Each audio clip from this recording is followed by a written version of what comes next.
আলামিন যখন নবী আকরাম সাল্লাল্লাহু আলাইহি ওয়াসাল্লামকে প্রেরণ করলেন, করার পরে রাসূলুল্লাহ সাল্লাল্লাহু আলাইহি ওয়াসাল্লাম যখন দ্বীনে হক ইসলামের এলান করলেন, ঘোষণা করলেন, কালিমার দাওয়াত দেওয়া শুরু করলেন, এই কোরআনের মেহনত, কোরআনের প্রচার শুরু করলেন। আল্লাহ রসুল সাল্লাল্লাহু আলাইহি ওয়াসাল্লামের প্রারম্ভিকায়, দ্বীনের প্রারম্ভিকায় অনেক শত্রু তৈরি হইল। মুশরিকিন, কাফিরিন, এদের মধ্যে থেকে মক্কার মুশরিকরা, কাফেররা, বিশেষ করে যারা বেশি শত্রুতা করেছে তাদের মধ্যে বড় বড় লিডাররা। এদের মধ্যে একজন যে প্রথম দিকে আমাদের নবী আকরাম সাল্লাল্লাহু আলাইহি ওয়াসাল্লামের শত্রুতা হিসাবে কাজ করেছে, শত্রু ছিল, বড় শত্রু ছিল, কঠিন শত্রু ছিল। ইতিহাস বলে যার নাম খালিদ বিন ওলীদ। খালিদ বিন ওলীদ, যার উপাধি হলো আবু সুলাইমান বিন ওলীদ। এরা দুই ভাই, সামনে আলোচনা আসবে। আমরা অনেকেই নাম শুনেছি এমন সাহাবীর নাম রাদিয়াল্লাহু তাআলা আনহু, কিন্তু তার জীবনী, তার হিস্ট্রি আমরা কখনো শুনি নাই। সেই কোন ব্যক্তি ছিল যার ইতিহাসে, যার ব্যাপারে বলা হয় ইসলামের বড় সৈনিক, যাদের মাধ্যমে দ্বীনের হেফাজত হয়েছে, দ্বীনের রক্ষা হয়েছে, যারা দ্বীনের ব্যাপারে মজবুত ছিল, কোন অবস্থায়, তার জীবনী কি? আমরা এই সংক্ষিপ্ত সময়ে হযরতে খালিদ বিন ওলীদ, উনারই জীবন হিস্ট্রিটা শুনব। উনি সর্বপ্রথম যখন মক্কায় ছিলেন, উনি মূলত কুরাইশ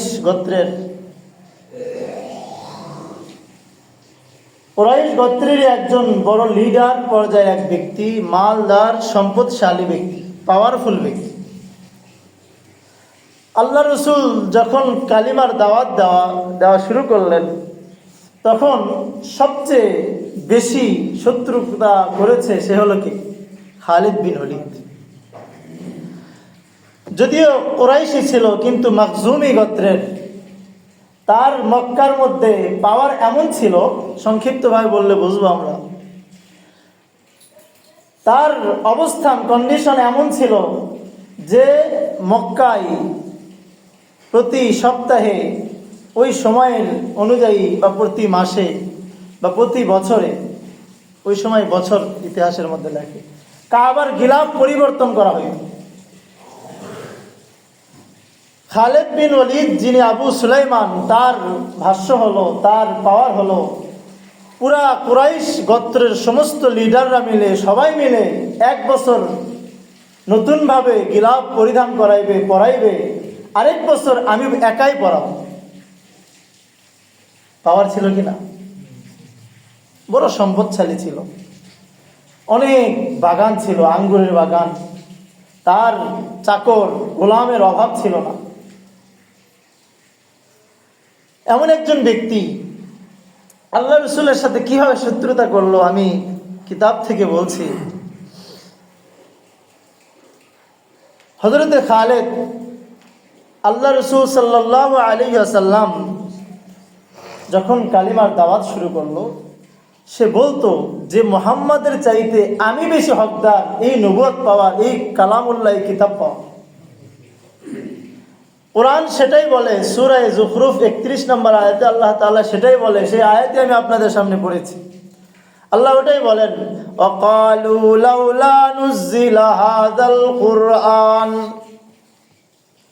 তারা বলতো, যদি এই কোরআন নাজিল হইতো, সম্ভব যদি হইতো, আলা রাজুলিম মিনাল ক্বরিয়াতাইনি, 2টি গ্রাম, একটি গ্রাম হলো তায়েফ, তায়েফের কোন লিডারের কাছে এই কোরআন নাজিল হইতে পারত, অথবা কুরাইশ গোত্রের মক্কার কোন লিডার, যদি সেই লিডার, যে লিডারের কাছে কোরআন নাজিল হইতে পারত, সেই লিডার হলো আমি। কে বলতো? তার পাওয়ারই এমন ছিল যে তার আকল, তার ব্রেন, তার মেধা, সূক্ষ্মতা এত বেশি ছিল। আল্লাহু আকবার। হযরত খালিদ, কোরআন বলে আলা রাজুলিন মিনাল ক্বরিয়াতাইন, দুই গ্রামের কোন এক গ্রামে, দুই গ্রামের তায়েফ আর কুরাইশ, মক্কা, একজন ব্যক্তির উপরে হয়তো এই কোরআন নাজিল হইতো, সেটা হলো আমি খালিদ আবু সুলাইমান। সে নিজেকে দাবি করতো যে আমারই কাছেই কোরআন আসার কথা, কিন্তু মনে হয় কোরআন অন্যের কাছে আসছে, মুহাম্মাদের কাছে আসছে। সহ্য করতে পারতো না রাসূলকে। প্রথমকার অবস্থা, প্রথম দিকের অবস্থা বলছি। কিতাব বলে আল্লাহ রাব্বুল আলামিন সেই খালিদ এমন একজন ব্যক্তি ছিল যে সর্বদাই একাই থাকতো, একাই 100 এরকম পাওয়ার ছিল। কোরআন সেটাও নকল করে, সেটাও বলছি। জারনি ওয়া মান খালাকতু ওয়াহিদা, সূরা মুদ্দাসসির। আল্লাহ বলে খালিদ বলতো আমাকে ছেড়ে দাও, আমি একা 100। ওয়াজআলতু লাহু মালাম মামদুদা, আমি আল্লাহ তাআলা তাকে এত বেশি মাল দিয়েছি যে যত পরিমাণ কাউকে দিই নাই। এত সম্পদ ছিল, অনেক বিস্তারিত আলোচনা, সেদিক যাচ্ছি না। ওয়া বানিনা শুহুদা, সন্তানের দিক থেকেও অনেক সন্তান আল্লাহ তাআলা তাকে দিয়েছিলেন। তার পরিচয় আল্লাহ বলতেছে। সে মনে করতো তার উপরে কোরআন নাজিল হওয়া উচিত। কারণ কি? কারণ এইগুলো কোরআনের আয়াত মিলালে বাস্তবে বোঝা যায়।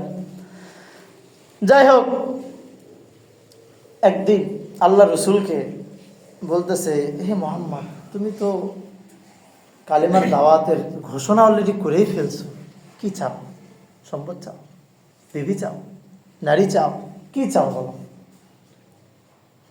যে খালিদ, আল্লাহ রসুল তখন খালিদকে বলে, না খালিদ, আমি কোনো সম্পদ চাই না, আমি যেটা চাই, নবীজি আমার কোরআনের তেলাওয়াত শুরু করে দিলেন।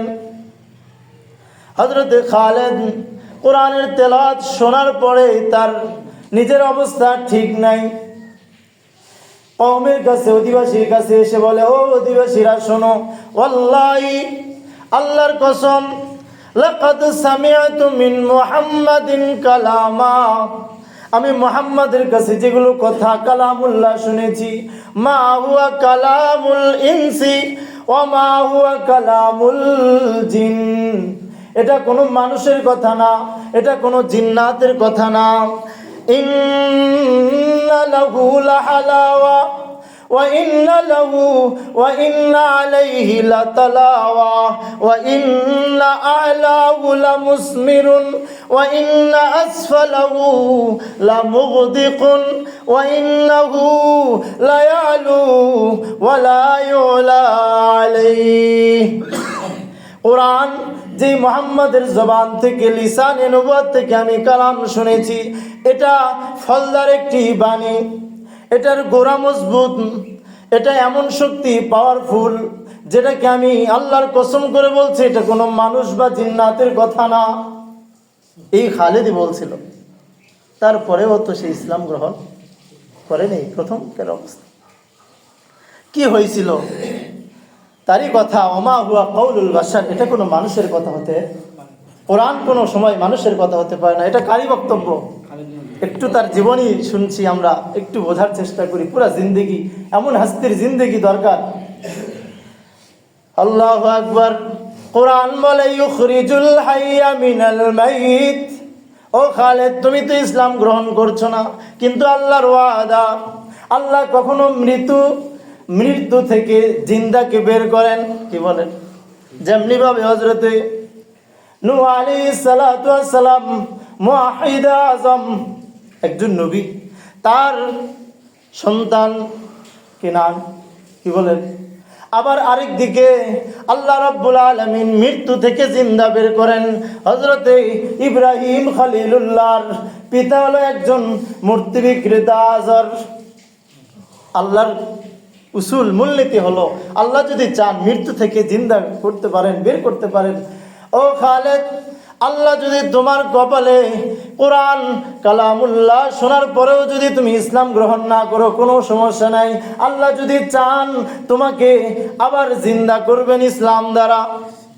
কি বলেন? তো ইখরিজুল হাইয়া মিনাল মাইয়িত, আল্লাহ মৃত্যু থেকে জিন্দাকে বের করতে পারেন। বলা যায় না কোন পরিবার থেকে আল্লাহ কাকে আলেম বানায়। কি বলেন? এরকম আছে না? আল্লাহু আকবার। খালিদ ইবনে ওয়ালিদ আসলে কিতাবের মধ্যে, তারিখের মধ্যে, ইতিহাসের মধ্যে লেখে তিনি একজন মেজাজের দিক থেকে খুব কঠোর মেজাজের লোক ছিলেন। মজার বিষয়, তার চেহারা, তাকে দেখতে এবং তার বচনভঙ্গি সব হযরত ওমর রাদিয়াল্লাহু তাআলার সাথে মিল ছিল। কিতাবের মধ্যে লেখে যদি দূর থেকে খালেদ আসতো মনে হয়তো ওমর আসছে, এরকম দুইজনের মধ্যে সাদৃশ্যতা ছিল। বোঝার কোনো বুদ্ধি নাই হযরতে খালেদ। যাই হোক, তিনি আসলে কে, খালেদ কে আসলে, আমি সংক্ষিপ্তভাবে একটা ঘটনার দিকে যাচ্ছি। যখন উহুদ হয়, উহুদের যুদ্ধ সংগঠিত হয়, নবী আমার 50 জনকে উহুদের পর্বতে পাহারা দেওয়ার জন্য বলছিল কিনা, একটি যেদিকে রাস্তা, আর সমস্ত সাহাবীকে উহুদের ময়দানে, প্রথম অবস্থায় উহুদের ময়দানে সমস্ত সাহাবায়ে কেরাম নবী সহ বিজয়। কি বলেন? ওই যে 50 জন, ওই আমির সাহেবের কাছে যারা আছে 50 জন, তারা বলতেছে হুজুর বিজয় তো হয়ে গেছে, আবার কি এখানে থাকা কি দরকার, চলেন যাই। গনিমতের মাল বন্টন করা হচ্ছে, গনিমতের মাল নিয়ে সবাই তাড়াতাড়ি চলেন, এখানে থেকে লাভ নেই। আমির বলছে যতক্ষণ পর্যন্ত নবীর দ্বিতীয়বার হুকুম না আসবে ততক্ষণ পর্যন্ত এখান থেকে সরব না। 50 জনের মধ্যে কমতে কমতে মাত্র 10 জন আছে। কয়জন? যাই হোক, এই 10 জন ছিল। এরই বিপরীতে যারা ছিল কারা? মক্কার কাফের মুশরিকরা কিনা। মক্কার কাফের মুশরিকদের মধ্যে যে লিডার ছিল সে হলো খালিদ। খালিদ কমান্ড দিচ্ছে, দেখো উহুদের পিছন দিক দিয়ে তোমরা ঘোরো, কোন দিক দিয়ে মুসলমানদেরকে উল্টা আবার আক্রমণ করা যায়। যা দেখে ওই যেই দিকে রাসূল 50 জনকে রেখেছিল সেই দিকের মানুষ এখন মাত্র 10 জন। খালিদ বলছে এবার আক্রমণ চালাও। এই সেই খালিদ যে মুশরিকদের কমান্ড, একজন বড় সৈনিক নেতা ছিল, যার হুকুমে আবার মুসলমানদের পরাজয়। কি বলেন? আল্লাহ রসুলের দান্দার মুবারক শহীদ, রসুলের মাথা মুবারকে করাত ঢুকে গেছে লোহা। সমস্ত সাহাবায়ে কেরামের অবস্থা অন্যরকম। 70 জন সাহাবী উহুদের ময়দানে শহীদ হয়ে যায়। কি বলেন? বলেন তো এর পিছনে কে ছিল? বুঝতেছেন কার ঘটনা বলছে আমরা? খালিদ ছিল। সেই খালিদ এই যুদ্ধে উহুদের মধ্যে আবু সুফিয়ান বলছে, আরে মুসলমান তোমরা তো আজকে হারিয়ে যাচ্ছ। লানা উজ্জা ওয়ালা উজ্জা লাকুম, আমাদের প্রভু, আমাদের গড উজ্জা আছে, তোমাদের উজ্জা নেই। ও লু হুবাল। আবু সুফিয়ান যখন হুবাল মন্ত্রী, হুবাল মূর্তির ব্যাপারে তারা বলতেছে হুবাল হলো জিন্দাবাদ। নাউজুবিল্লাহ। আল্লাহ রসুল এই আওয়াজ শুনে ওমরকে বলে, ওমর উত্তর দাও। ওমর বলে, ও আবু সুফিয়ান, তোমরা যে বলছো লানা উজ্জা ওয়ালা উজ্জা লাকুম, কাতলানা ওয়া কাতলাকুম সাওয়া, এর উত্তর শোনো। হযরত ওমর উত্তর দিয়ে বলে, লানা মাওলানা ওয়ালা মাওলাকুম। সুবহানাল্লাহ। আমাদের যিনি মাওলা আছে তোমাদের সেই অভিভাবক মাওলা আল্লাহ নাই। তোমরা যে বলছো ওয়াল হুবাল, হুবাল জিন্দাবাদ। ও আবু সুফিয়ান, মক্কার কাফের মুশরিকরা শোনো, আল্লাহু আলা ওয়া আজাল, আল্লাহ সবচেয়ে সমুচ্চ, আল্লাহর উপরে আর কিচ্ছু নেই। জিন্দাবাদ হবে আল্লাহ। ওই যে একটা বাক্য বলছে আবু সুফিয়ান যে তোমরা আর আমরা সমান, কাতলানা ওয়া কাতলাকুম সাওয়া, এটা কোন দিক দিয়ে লক্ষ্য করো? ওই যে বদরে 70 জনকে শহীদ করা হয়েছিল মক্কার কাফের মুশরিকদের লিডারদেরকে, আজকে তোমরা উহুদে 70 জন শহীদ, তোমরাও মারা গেছো, আমরাও মারা গেছি, সমান সমান।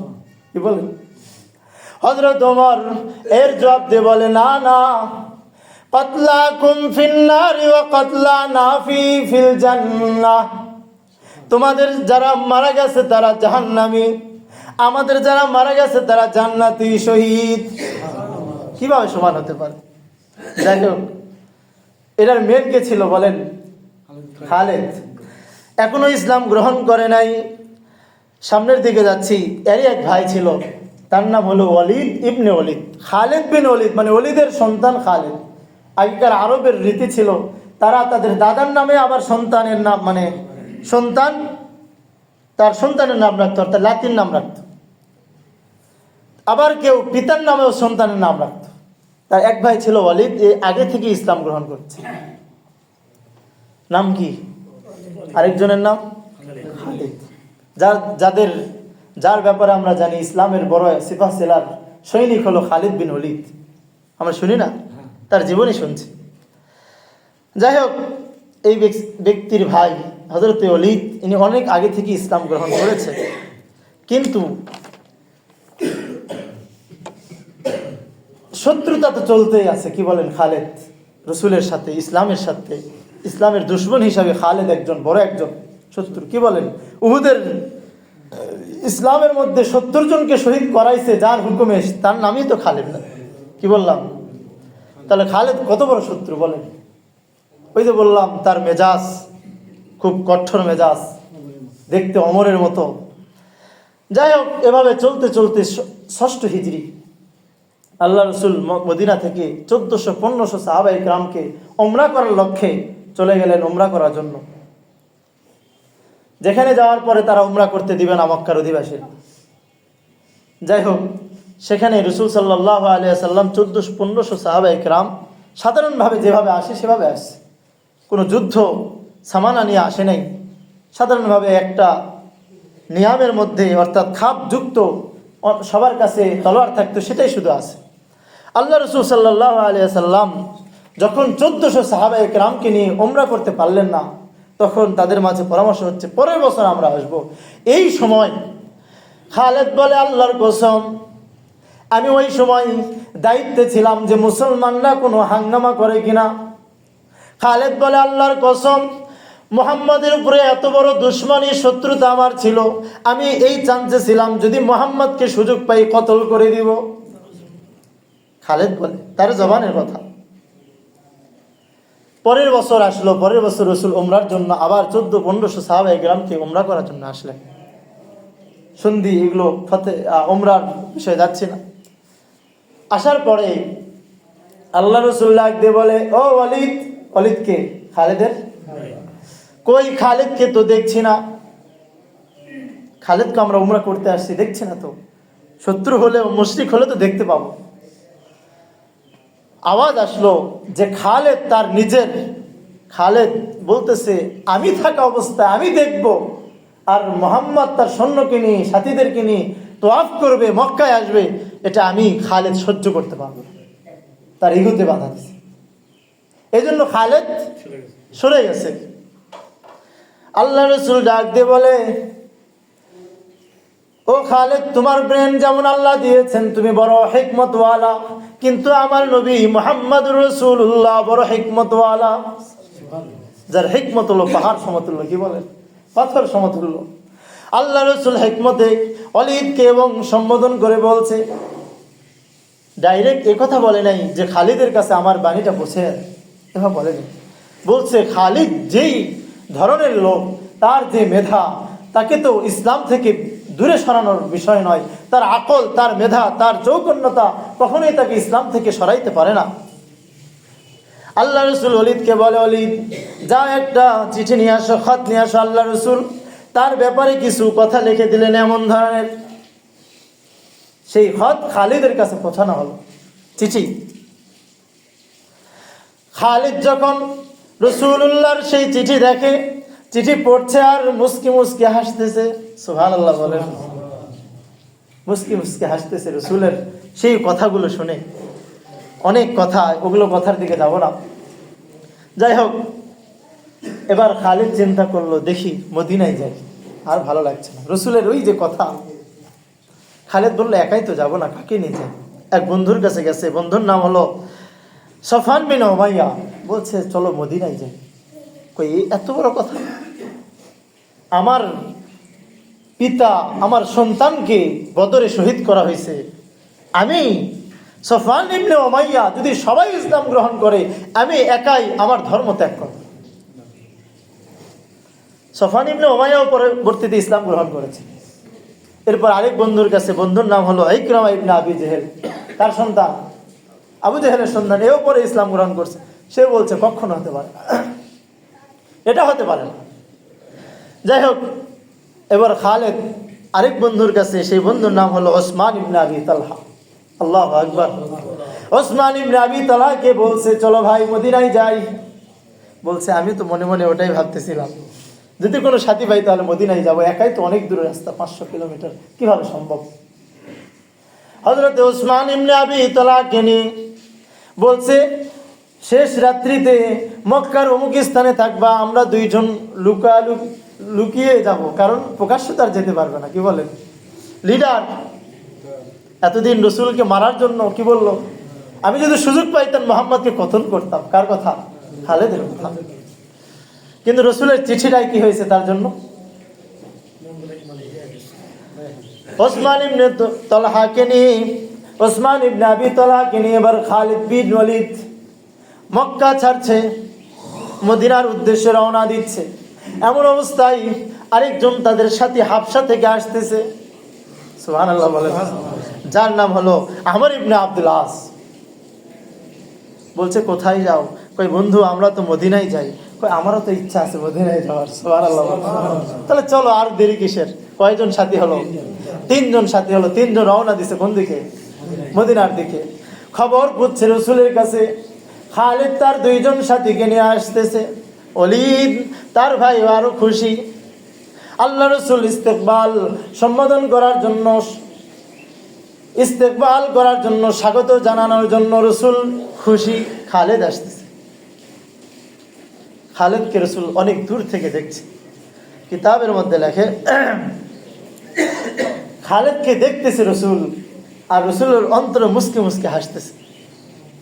খালিদ রসুলকে দেখার পরে, আল্লাহ রসুল চেহারা মুবারক দেখার পরে খালিদ বলে, ফাওয়াজাতু ইয়াদি ফি ইয়াদি রাসূলিল্লাহ, আমি রসুলের হাতকে ধরলাম আর কালিমায়ে শাহাদাত আশহাদু আন্নাকা রাসূলুল্লাহ পড়ে নিলাম। ইয়া রাসূলুল্লাহ, এতদিন যে শত্রুতা করছে আপনার বিরুদ্ধে, ইসলামের বিরুদ্ধে, আমার কারণে 70 জন শহীদ হয়েছে ইসলামের। কি বলেন? উহুদের, যেটা আমরা শুনলাম, মনে আছে তো? মনোযোগ দিয়ে শুনছেন তো? সেই খালিদ ইবনে ওলীদ, ইয়া রাসূলুল্লাহ আমার কি মাফ হবে? আল্লাহ রসুল বললেন, হ্যাঁ খালিদ, তোমার ইসলাম গ্রহণ করলেই তো, আল ইসলাম ইয়াহদি মা কানা ক্বাবলা, ইসলাম গ্রহণ করার কারণে তো সব মাফ হয়ে যাবে। কিন্তু খালিদের অন্তরেই সাক্ষী দিচ্ছে না। রসুলকে বারবার বলছে, ইয়া রাসূলুল্লাহ আমার মাফ কিভাবে হবে? ইয়া রাসূলুল্লাহ আমি তো ইসলামের অমুক খারাপ কাজ করেছি। ইয়া রাসূলুল্লাহ আমি দুশমনের মধ্যে বড় কঠোর দুশমন ছিলাম, আমাকে মাফ হবে আমার? আল্লাহ রসুল বেশি বলার কারণে আল্লাহ রসুল এবার নবুয়তি 2 হাত আসমানের দিকে উঠাইছেন। সুবহানাল্লাহ। এবার আল্লাহ রসুল বলে, আল্লাহুম্মা গফির লি খালিদিন, আয় আল্লাহ আপনি খালিদকে মাফ করে দেন। খালিদ তো মাফ পেয়ে গেল। কি বলেন? খালিদ ইসলাম গ্রহণ করার পরে এরপর সর্বপ্রথম যে যুদ্ধ আসে, সেই যুদ্ধের নাম হলো গজওয়ায়ে মুতা। আমি সংক্ষিপ্তভাবে বলছি। আল্লাহ রসুল সাল্লাল্লাহু আলাইহি সাল্লাম বুসরার হাকিমের কাছে, বুসরার বিচারকের কাছে, ওই যুগের ওই সময়ের বুসরার যিনি প্রধান ছিলেন, প্রধানমন্ত্রীর কাছে চিঠি লিখে পাঠাইছে একজন সাহাবীকে দিয়ে। ওই সাহাবীর সাথে আর 2 জন সাথী ছিল। 2-3 জন সাহাবী নিয়ে ওই একজন সাহাবী রসুলের চিঠি নিয়ে কোথায় যাচ্ছে? বুসরায় যাচ্ছে, বুসরার হাকিমের কাছে পৌঁছানোর জন্য। এই বুসরা, খেয়াল করেন, ইতিহাস খেয়াল করেন, বুসরার হাকিমের কাছে রসুল পাঠাইছে কি দিয়ে? চিঠি দিয়ে। বুসরা যাওয়ার পথে শামের একটি শহর, যে শহরের নাম হলো মুতা। আমরা মুতার যুদ্ধ নাম শুনেছি কিনা?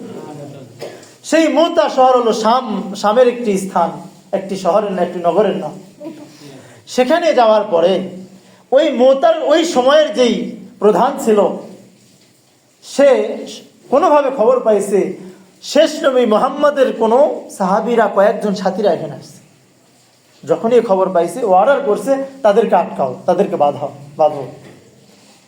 আল্লাহ রসুলের কাসেদ, ওই মুতার যেই বাদশা ছিল বড় জালেম, আল্লাহ রসুলের কাসেদ দুধকে সঙ্গে সঙ্গে হত্যা করার অর্ডার দিছে। 2-3 জন সাহাবীকে মারার পরে নবীজির কাছে যখন এই খবর আসে, আল্লাহ রসুলের চোখে পানি। আল্লাহ রসুল বলে, কে কে প্রস্তুত? যুদ্ধের প্রস্তুতি নাও। ওই সময়ের যেই মুতা, যেই রসুলের দুধকে হত্যা করেছে, তার নাম হলো কিতাবের মধ্যে সুরাহবীল। কি নাম? আল্লাহ রসুল বলছে, কে কে প্রস্তুতি আছে সবাই উপস্থিত হও। এবার তারাও যুদ্ধের জন্য প্রস্তুত হয়ে গেছে। আল্লাহ রসুল সাল্লাল্লাহু আলাইহি সাল্লাম 3000 সৈন্যবাহিনীর স্বর্ণের একটি কাফেলা রসুল পাঠাইতেছে। আল্লাহ রসুল বলে, ও সাহাবীরা শোনো, সর্বপ্রথম এই 3000-এর মধ্যে আমির থাকবে হলো, কমান্ড দিবে হলো যায়েদ বিন হারিসা। খেয়াল করেন, বুখারী হাদিস বলতেছে, যায়েদ বিন হারিসা আমির হবে। এও যদি শহীদ হয়ে যায়, তারপরে জাফর বিন তৈয়ার আমির হবে, কমান্ড দিবে। যদি জাফর তৈয়ার যদি শহীদ হয়ে যায়, আব্দুল্লাহ ইবনে রাওয়াহা। কয়জনের নাম বলছে? আপনি বলেন। সাহাবায়ে কেরাম বুঝে নিছে, যখন 3 জনের নাম বলছে একের পর এক, তাহলে এই 3 জন নিশ্চিত শহীদ হয়ে যাবে। বাকি কয়জন হবে সেটা ভিন্ন কথা, কিন্তু এই 3 জন শহীদ হয়ে যাবে। আল্লাহু আকবার। আল্লাহ রসুল তাদেরকে সাইয়া নামক স্থানে বিদায় দিলেন। 3000 সৈন্যবাহিনীকে, যাও। সেদিন জুমার দিন ছিল। আল্লাহ রসুল যেগুলো নসিহত করার দরকার করেছে, শিশুদেরকে মারা যাবে না, বৃদ্ধদেরকে মারা যাবে না, যদি কেউ ইসলাম গ্রহণ করে তাকে নিতে হবে, বিভিন্ন নসিহত সম্পর্কিত, যুদ্ধ সম্পর্কিত বলে বিদায় দিচ্ছে। আল্লাহ রসুল জুমার জন্য প্রস্তুতি নিচ্ছেন। এমন সময় দেখে আব্দুল্লাহ ইবনে রাওয়াহা, আব্দুল্লাহ, তোমাকে তো আমির বানাইছি, কি বলেন, তুমি এখানে যাওনি? ইয়া রাসূলুল্লাহ, আপনি যখন বলেছেন এই 3 জন, অমুক জন যদি শহীদ হয় অমুক জন আমির হবে, আমি বুঝে নিয়েছি এটাই, কি বলেন, ইয়া রাসূলুল্লাহ, আপনার পিছনে শেষ জুমার নামাজ আদায় করতে চাচ্ছি। আল্লাহ বলছে, আব্দুল্লাহ ইবনে রাওয়াহা, তুমি কি জানো যারা সকালে গমন করেছে, চলে গেছে, তাদের এই সকালটা আল্লাহর পক্ষ থেকে এত সওয়াব, এত আজর মিলছে। লাউ আনফাকতা মা ফিল আরদি জামিয়া, যদি তুমি পৃথিবীর সমস্ত সম্পদ দান করে দাও, এদের সওয়াবের সমান হইতে পারবা না তুমি। তারা তো চলে গেছে, তারা তো সেই সওয়াব নিয়ে নিয়েছে। আব্দুল্লাহ ইবনে রাওয়াহা জুমার নামাজ পড়ার পরে চলে যায়, তাদের সাথে মিলিত হয়। আমি সংক্ষিপ্তভাবে বলছি। যাই হোক, আল্লাহ রসুল সাল্লাল্লাহু আলাইহি ওয়াসাল্লাম এদিকে মদিনায়, বুখারীর হাদিস, যুদ্ধ চলছে। কার সাথে মনে আছে? হ্যাঁ, কোন বাদশাহ? জালেম সুরাহবীল মুতার। তারা 2 লক্ষ, কোন কিতাবের মধ্যে লেখে 1.5 লক্ষ, 1.5 লক্ষ থেকে 2 লক্ষ। আপনারা চিন্তা করেন, কয় লক্ষ? এদিকে রসুল কয়জন, সাহাবীরা কয়জন গেছে? 3000। সবাই সাহাবীরা বলতেছে, কিভাবে সম্ভব? 2 লক্ষ কোথায়, 3000 কোথায়? আব্দুল্লাহ ইবনে রাওয়াহা বলতেছে, ও সাহাবীরা, আমরা কখনোই জনবলে জিতি নাই, জয়লাভ করি নাই। আল্লাহর পক্ষ থেকে সাহায্য মদত আছে, তোমরা সামনের দিকে অগ্রসর হও। যুদ্ধ শুরু। আল্লাহ রসুলের সামনে সমস্ত পর্দা সরাইয়া দেওয়া হয়েছে। পুরা যুদ্ধের ক্ষেত্র রাসূল সাল্লাল্লাহু আলাইহি সাল্লাম ভিডিওর মতো দেখছেন। আল্লাহ রসুল মিম্বারে সাহাবীদেরকে নিয়ে বসে আছেন। ও সাহাবীরা, হযরতে যায়েদ বিন হারিসা শহীদ। আল্লাহু আকবার। আল্লাহ রসুলের চোখে পানি, রসুলের চোখ দিয়ে অশ্রু প্রবাহিত হচ্ছে।